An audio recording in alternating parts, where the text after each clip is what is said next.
Foreword to History of Reconstruction in Louisiana by John Rose Ficklen. Foreword by George Bagby.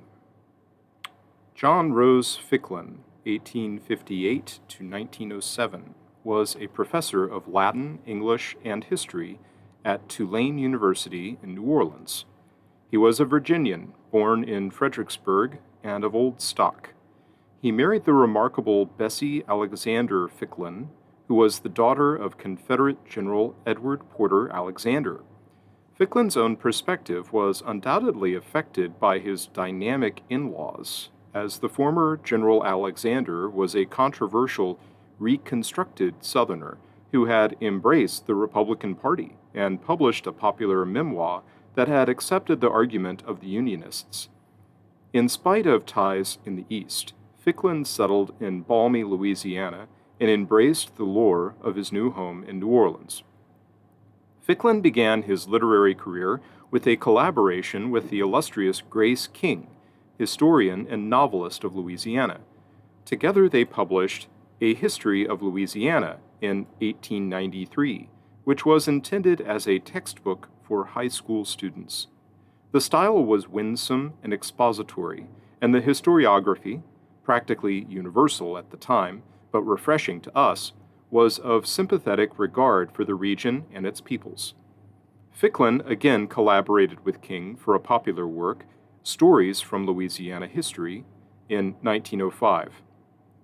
Having developed a reputation for expertise in Louisiana, Ficklen was invited by the prolific Dr. Burke A. Hinsdale of the University of Michigan to contribute a volume entitled History and Civil Government of Louisiana to a series of textbooks intended for civics, a new subject intended to combine history and political science in order to better train young men into citizens.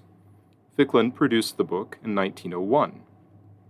While he toiled in textbooks, Ficklen also joined the Louisiana Historical Society, which was chaired by Dr. Alcée Fortier of Tulane, the professor of Romance languages. The two became friends, possibly during Ficklen's tenure in the English and Classics departments.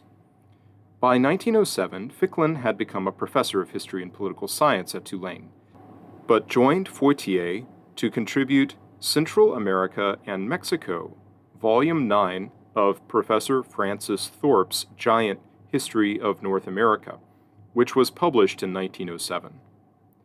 In the summer of 1907, Ficklen had traveled to upstate New York with his family for recreation and suffered a terrible fall while fishing, according to his obituary.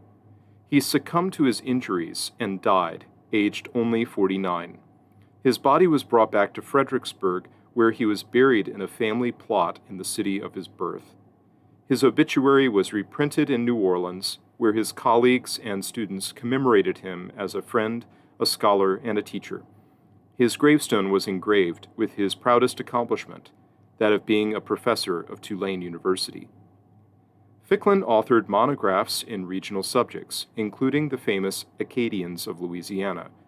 These shorter writings have not been accounted for in any bibliography or remain unknown to the editor. Ficklen's papers are collected at Chapel Hill. In 1911, Ficklen's partially completed work on Reconstruction in Louisiana was published by his student and protege Pierce Butler of Tulane, who accounts for his work in a preface which follows. Ficklen's notable collaborations with Grace King duly noted, it was his work on Reconstruction that marked his greatest single scholarly accomplishment. It was his original research in the murky obscurity of Reconstruction New Orleans that Ficklen's research and detective skills were most fruitful and consequential. In his previous work in the city, he had become acquainted with the resources and made contact with eyewitnesses and participants in the events he describes in his study. According to Butler, this was a source of political concern for Ficklen, who understandably did not want to aggravate the locals by his work. Unquestionably, however, his access to the men who remain our sources and authorities for the period gave Ficklen an incredible advantage over any living scholar. Ficklen did not write to re-argue any aspect of the war, and his work on the period is sympathetic exposition. Any controversy over historiography today will be Ficklen's focus on the cynical policies of manipulation and plunder that mobilized the Louisiana freedmen in contentious reforms and sparked the bitter controversies of Reconstruction. The Republicans of Louisiana, both Carpetbag and Scalawag, emerge as villains of the tale, something nobody in Ficklen's day would blush to discover, but are fighting words among ideologues of our time who have long dominated the literature on this period. Ficklen's narrative is a fair treatment of tragic players from a writer specialized in the scene of action. The virtues, ignorance, mendacity, and sacrifice of his various characters shows our writer's humane perception of human nature and its limitations. His realistic assessment of the politics, confusion, and possibilities of circumstances is the key difference between his maturity and the contemporary historiography, which is full of moonstruck idealists.